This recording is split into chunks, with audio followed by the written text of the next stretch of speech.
हमने शहर को दी एक नई पहचान, हम हैं सिंघानिया बिल्डकॉन।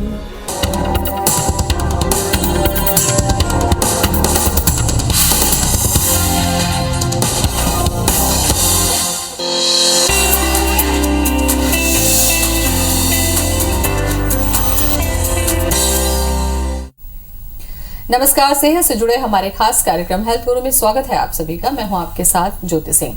दुनिया भर में कान और सुनने की देखभाल को बढ़ावा देने के लिए हर साल 3 मार्च को विश्व श्रवण दिवस मनाया जाता है। इसे मनाने का उद्देश्य है लोगों को बढ़ रहे बहरेपन के खतरे के प्रति जागरूक करना। WHO भी चिंता जाहिर कर चुका है कि 2050 तक 700 मिलियन लोग बहरेपन से पीड़ित हो सकते हैं, लेकिन आज के समय में 400 मिलियन लोग अपनी सुनने की क्षमता खो चुके हैं।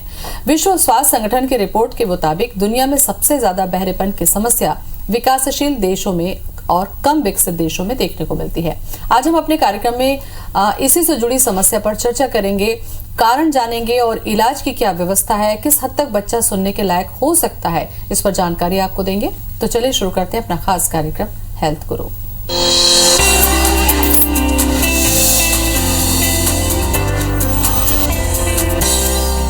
बच्चा अगर सुन रहा है, रिएक्ट कर रहा है या नहीं कर रहा है, इस पे सबसे ज्यादा नजर रखने की जरूरत होती है माता पिता को, खास करके माँ को, ताकि शुरुआती कुछ महीने यानी कि 1 महीने, 2 महीने और 3 महीने तक अगर बच्चा इस तरीके से रिएक्ट नहीं करता है तो बहुत जल्द संपर्क करना होगा डॉक्टर से। और इसी पर चर्चा करने के लिए आज हमारे साथ स्टूडियो में मौजूद हैं सीनियर ऑडियोलॉजिस्ट और speech language pathologist doctor Smita Mahobia. Doctor Smita, बहुत बहुत स्वागत है आपका। धन्यवाद। डॉक्टर स्मिता, सबसे पहले तो ये जो विश्व श्रवण दिवस मनाया जाता है 3 मार्च को, आप सोचिए कि कोई समस्या जब बहुत गंभीर हो जाती है तब विश्व के स्तर पर उसको दिवस के तौर पे मनाया जाता है। क्या इसको मनाने के पीछे मकसद है और कहां तक हम इसको सफल कर पाते हैं? विश्व श्रवण दिवस को मनाने का मेन उद्देश्य तो मैम जागरूकता फैलाना ही है। जागरूकता सुनने से संबंधित, सुनने की परेशानी से संबंधित और सुनने की जो परेशानी है उसके उपचार से संबंधित। पहले तो ये दिवस इंटरनेशनल ईयर केयर डे के रूप में मनाया जाता था, लेकिन लगभग 2016 से ये दिन जो है वर्ल्ड हियरिंग डे के रूप में विश्व श्रवण दिवस रूप में मनाया जाता है। और हर साल इसका एक थीम भी रखा जाता है। इस साल 2022 में विश्व श्रवण दिवस का मेन थीम रखा गया है to hear for life and listen with care. एक थीम के साथ इसको लोगों को जागरूक करने के उद्देश्य से मनाया जाता है। आप सोचिए डॉक्टर स्मिता कि जो बच्चे सुन नहीं पाते, ये कहा जाता है कि वो बच्चे बोल भी नहीं पाते हैं, और जो WHO गंभीरता बता रहा है कि आने वाले समय में 50 तक ये समस्या बहुत गंभीर हो सकती है। तो आपको लगता है कि ऐसे कितने लोग हैं जिनको सुनने में परेशानी होती है? इनका आंकड़ा तो निकाला गया है मैम। सर्वे के हिसाब से लगभग जितनी भी डिसेबिलिटी है उसका 7% जो डिसेबिलिटी है वो सुनने की परेशानी वाले बच्चे और बड़े हैं उसमें, जिसमें से अगर हम माने तो लगभग 1000 में से 4 बच्चे जो हैं वो जन्मजात सुनने की परेशानी के साथ ही पैदा होते हैं। साथ ही लगभग 7% जो यंग पॉपुलेशन है उनमें सुनने की परेशानी होती है, और लगभग 2% जो बच्चे हैं उनमें सुनने की परेशानी जन्म से ही देखी जाती है। अच्छा, ये जो सुनने की समस्या पर हम चर्चा कर रहे हैं, जैसा कि आपने भी कैटेगराइज किया, जो बच्चे जन्मजात हैं यानी कि वो जन्म से ही नहीं सुन पाते हैं, तो ये मैं आपसे जानना चाहूंगी कि आखिर ऐसा क्या कारण होता है कि बच्चे का जन्म तो सामान्य होता है लेकिन उसमें सुनने की क्षमता नहीं होती? क्या कारण ऐसा देखते हैं आप? इसका मेन कारण तो मैम जब बच्चा विकसित होता रहता है तो उस विकसित होते समय सुनने के लिए जो सेंसरी सेल्स हैं, सेंसरी सेल्स और कान का एक आंतरिक भाग होता है कॉक्लिया, वह पूर्ण रूप से बना है या नहीं बना है, इसी पर ही बच्चे की सुनने की क्षमता निर्धारित होती है। जो जन्म से ही गूंगे बहरे बच्चे रहते हैं उनमें यही पाया जाता है कि भ्रूण के विकसित होने के समय में जो सेंसरी सेल्स हैं और कॉक्लिया है वो पूर्ण रूप से बने ही नहीं रहते हैं, जिनकी वजह से ही उनको सुनने की परेशानी होती है। ठीक है, दूसरे जो तरीके हैं या जो नहीं सुन पाने की समस्या है उस पर मैं आपसे चर्चा करूं, लेकिन शुरुआत में अब इसी पे चर्चा करते हैं कि मान लीजिए जो बच्चा जन्म लिया है और उसके अंदर भी ये सारी चीजें नहीं है, सुनने के यंत्र ही नहीं है, तो इसका पता कितने समय के बाद चल जाता है कि जन्म के कितने समय के बाद ये पता चलता है कि ये बच्चे में सुनने के जो अंग होते हैं वो ही नहीं है? इसका मेन कारण तो मैम जब बच्चा विकसित होता रहता है तो उस विकसित होते समय सुनने की परेशानी वाले बच्चे और बड़े हैं उसमें, जिसमें से अगर हम माने तो लगभग 1000 में से 4 बच्चे जो हैं वो जन्मजात सुनने की परेशानी वाले बच्चे और बड़े हैं। ऐसा मैम, जब बच्चा जन्म लेता है किसी हॉस्पिटल में, तो बच्चे के डिस्चार्ज होने से पहले ही 1 दिन के अंदर, 3 दिन के अंदर या 7 दिन के अंदर ही बच्चे की सुनने की क्षमता का स्क्रीनिंग टेस्ट किया जाता है। उस स्क्रीनिंग से ही बच्चे की सुनने की क्षमता है या नहीं है, इसका आसानी से पता चल जाता है। क्या ये सभी अस्पतालों में संभव होता है? क्योंकि ग्रामीण इलाकों में डॉक्टर स्मिता ये होता है कि बच्चे या तो घर में हो गए या स्वास्थ्य केंद्र में हो रहे हैं, ज्यादातर समस्या वहीं होती है। तो यहाँ पर फिर जांच अगर नहीं हुई है तो क्या ऐसे तरीके हैं जो इस कार्यक्रम के माध्यम से आप बताइए कि माता पिता थोड़े से अवेयर हो कि वो जांच खुद से कर लें या पता चला लें? मुख्य रूप से तो अस्पताल में पैदा होने वाले जो बच्चे हैं मैम, उनका तो ये स्क्रीनिंग टेस्ट हो ही जाता है। अगर किसी बच्चे का किसी कारण से नहीं हो पाता है, तो अगर बच्चे में कोई परेशानी देखी जाती है, जैसे कि अगर बच्चा देर से रोया है या बच्चा नहीं रोया है, बच्चे का अगर भार 1.5 किलोग्राम से अगर कम है या और भी कोई परेशानी है, तो उन्हें जल्दी से जल्दी इस स्क्रीनिंग टेस्ट के लिए रिफर भी करते हैं। अच्छा, ये पता चल गया जन्म के, जैसा कि आपने बताया कि स्क्रीनिंग टेस्ट हुई और उसमें वहीं पर ही ये पता चल गया कि इस बच्चे में ये समस्या है, तो क्या ट्रीटमेंट वाला पार्ट उसी समय से शुरू होता है या फिर कुछ महीनों का इंतजार होता है? कैसे होता है फिर? हाँ मैम, सुनने की परेशानी की जांच और इलाज दोनों एक साथ ही शुरू होता है। अगर बच्चे में जन्म से ही शुरू से ही पता चल जाता है कि उसको सुनने की परेशानी है, तो फिर से उसकी सुनाई की जांच का फॉलो अप लिया जाता है। 3 महीने और 6 महीने और फिर 18 महीने में वो जांच फिर से कंफर्मेशन के लिए होती है। और उसमें भी अगर पाया जाता है कि निश्चित रूप से बच्चे को सुनने की परेशानी है, तो फिर जल्दी से जल्दी बच्चे को सुनाने के लिए हियरिंग एड लगवाना या फिर कॉक्लियर इम्प्लांट के लिए प्रोसेस में डालना, ये प्रक्रिया शुरू हो जाती है। इसमें कोई एज लिमिट है कि जो जैसा कि जन्म के बाद तुरंत पता चलता है और 15 महीने के बाद में अगर ये पता चलता है तो ट्रीटमेंट वाला पार्ट बचपन से ही हो जाता है? हाँ मैम, इसके लिए है जो joint committee of infant hearing association है, उन्होंने अपना गाइडलाइन दिया है कि जन्म लेते ही विदिन 7 डेज बच्चे की सुनाई की जांच हो जाना है और 3 महीने और 6 महीने में उसका फॉलो अप होना है और जैसे ही कंफर्म हो रहा है उसके साथ साथ ही उसका इलाज की प्रक्रिया भी शुरू हो जानी है। बिल्कुल, ये तो उस पर हमने चर्चा की डॉक्टर स्मिता, जो कि जन्मजात श्रवण यंत्र नहीं होने की वजह से समस्याग्रस्त होते हैं। लेकिन क्या कुछ और ऐसे कारण होते हैं जिसमें ये देखा जाता है कि बहुत समय के बाद पता चल रहा है कि आवाज थी लेकिन धीरे धीरे सुनना बंद हो गया, या कई बार ये देखा जाता है कि एक्सीडेंट की वजह से श्रवण क्षमता चली गई, कई बार ये होता है कि उम्र के साथ साथ सुनने की क्षमता चली गई, तो क्या इन सभी चीजों में ट्रीटमेंट की व्यवस्था है? यस मैम, उम्र के किसी भी समय में सुनने की परेशानी हो सकती है, जन्म से भी, यंग एज में भी और ओल्ड एज में भी, उम्र होने पर भी।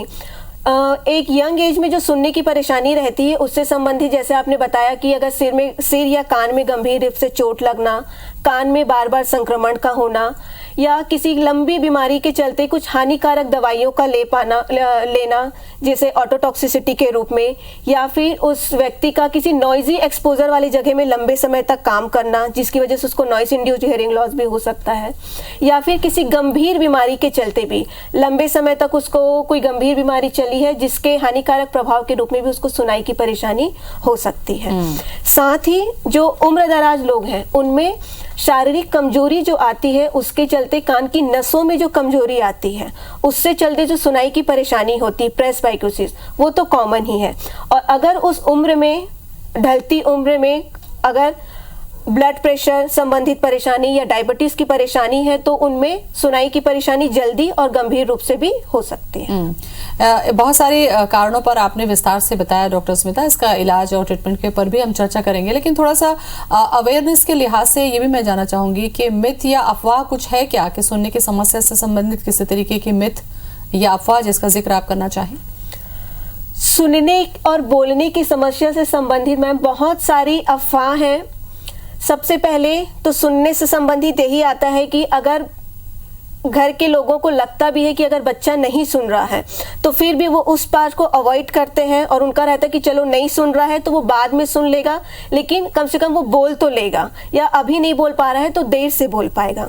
सुनने से संबंधित ये भी अफवाह है कि जिनको बहुत ज़्यादा नहीं, एक कम लेवल में सुनने की परेशानी होती है तो उसमें सुनने की परेशानी वाले व्यक्ति का ये भी मानना रहता है कि क्योंकि मैं ऊंचा सुन रहा हूँ या मुझे एक लेवल तक सुनना है तो वो मेरी परेशानी नहीं है, वो सामने वाले की, वो सामने वाला थोड़ा जोर से बोले या क्लियर बोले तभी मैं सुन पाऊंगा।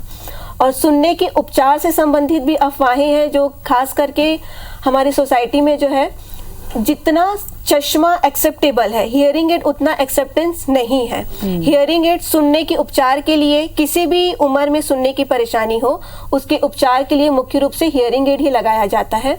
लेकिन उसको लगाने के लिए लोगों में काफ़ी हेजिटेशन रहता है कि लोग देखेंगे तो क्या सोचेंगे।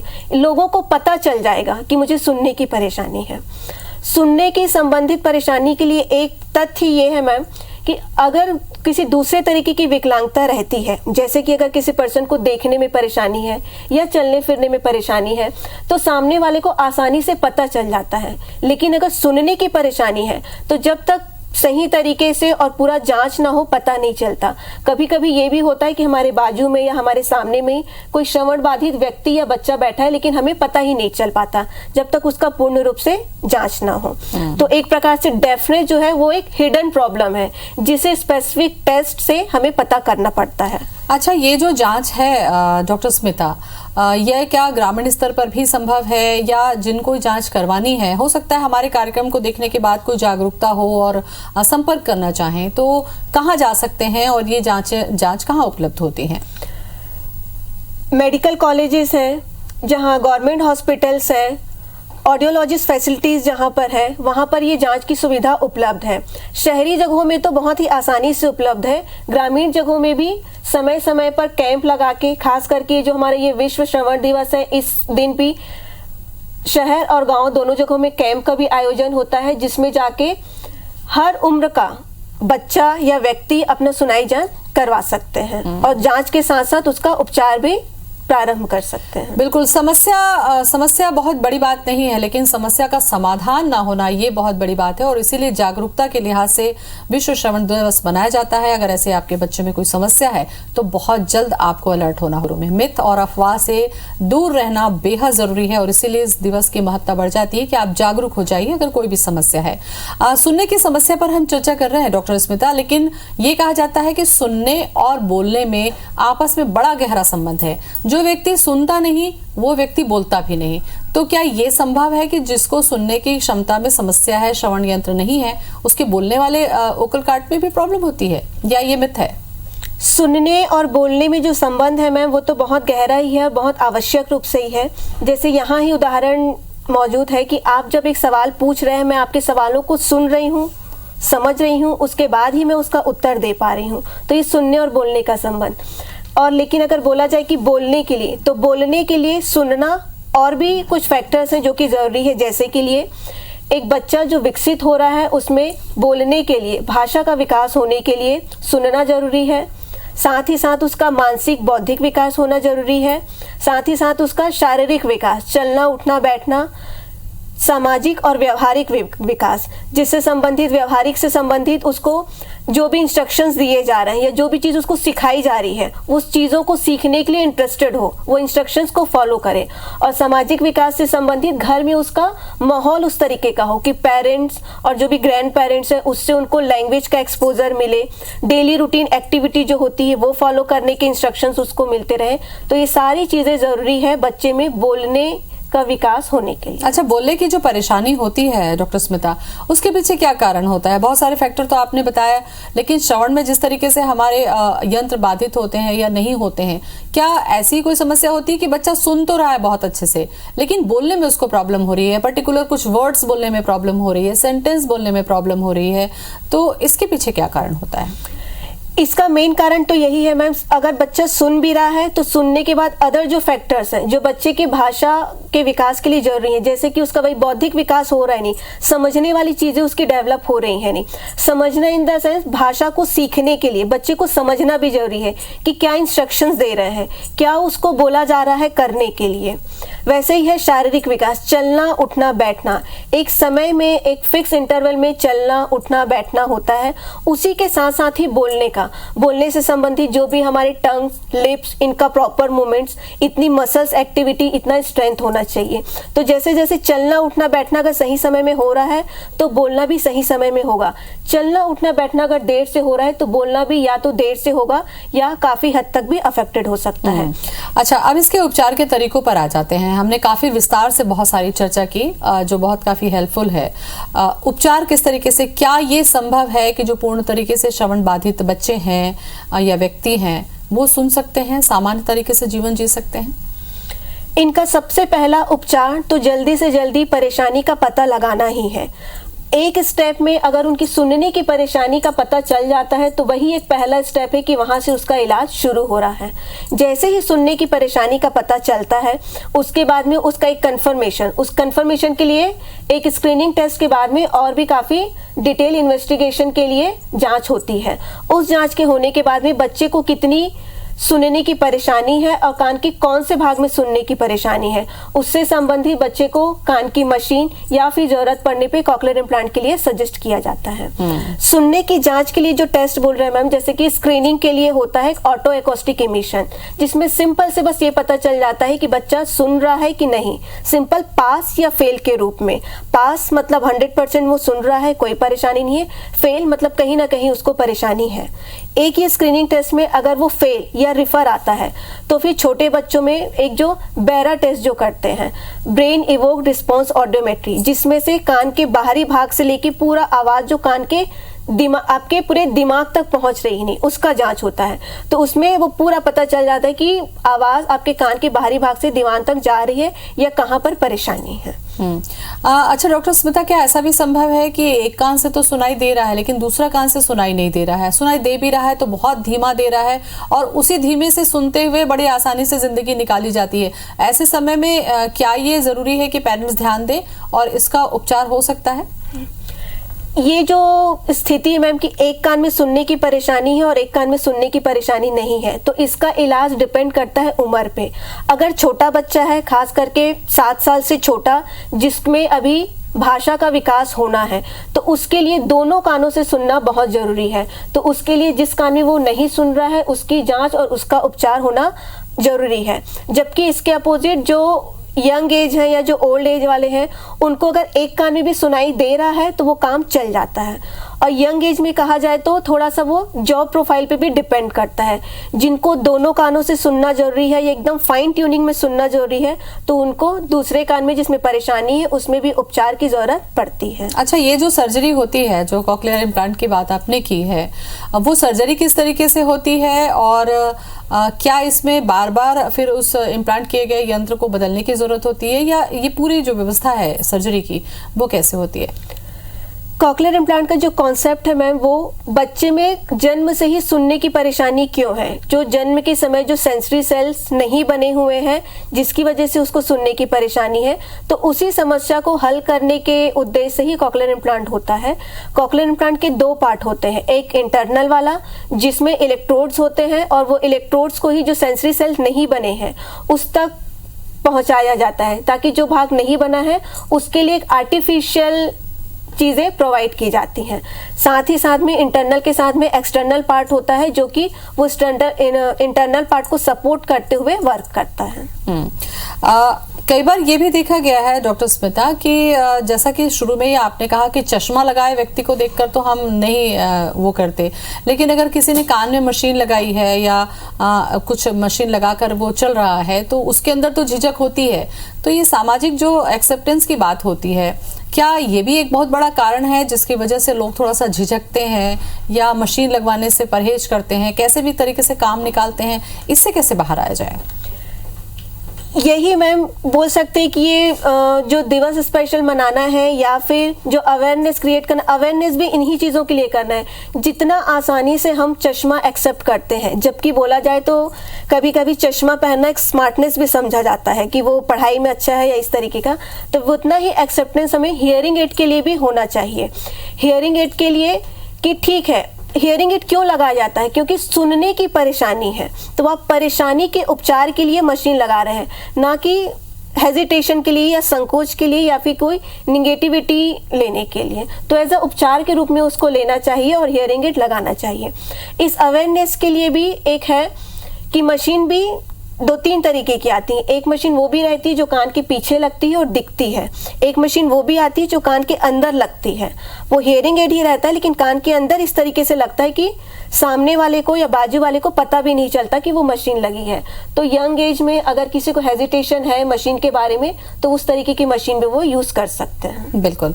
कई बार ये भी होता है कि क्या ऐसा होता है क्या, ये मैं आपसे सवाल जानना चाह रही थी कि बच्चा सुन तो रहा है लेकिन बोलना पसंद नहीं करता है, तो फिर कई बार हमें ये भी डाउट होता है कि अगर ये बोल नहीं रहा है, रिएक्ट नहीं कर रहा है, कहीं ऐसा तो नहीं है कि ये सुन नहीं रहा है, तो बोलने से जुड़ी प्रॉब्लम भी क्या बहुत बड़ी जिम्मेदार होती है? बिल्कुल मैम, जो बोलने या नहीं बोलने के जो भी कारण है उसमें से एक सुनना है और दूसरा एक जो है व्यवहारिक वाला। आपने जैसे बताया कि बच्चा सुन तो रहा है लेकिन वो बोलना नहीं चाहता मतलब कि उसको बोलने का इम्पोर्टेंस नहीं पता।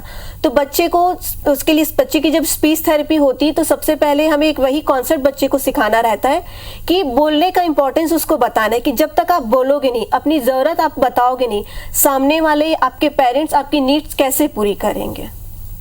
अच्छा, ये जो तरीका था, इसलिए मैंने बोला कि कई बार घरों में ये देखा जाता है कि अगर बच्चा नहीं बोल रहा है तो बोला जाता है ये उसकी आदत है, वो बोलना पसंद नहीं करता और इस वजह से धीरे धीरे उसका कॉन्फिडेंस लेवल जो है वो खत्म होता है। क्या यहाँ पर स्पीच थेरेपी काम करती है? आपको लेके जाना चाहिए स्पीच थेरेपी के लिए? बिल्कुल मैम, स्पीच थेरेपी की इस समय में बिल्कुल जरूरत रहती ही है।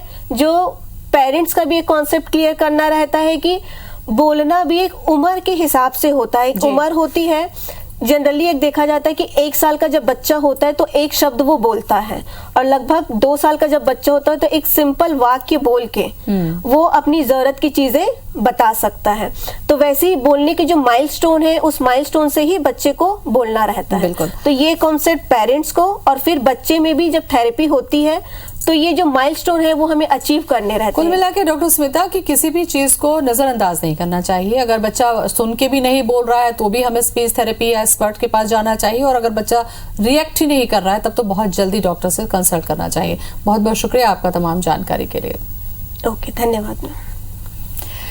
तो विश्व श्रवण दिवस मनाने के पीछे मकसद यही है कि अगर आपके घर में बच्चे का जन्म हुआ है तो शुरुआती स्टेज में ही ये पता हो जाना चाहिए कि उसके सारे अंग सुचारू रूप से काम कर रहे हैं या नहीं। अगर नहीं कर रहे हैं तो समय रहते इलाज करा के बच्चे को सामान्य जीवन दिया जा सकता है। फिलहाल इतना ही, नमस्कार।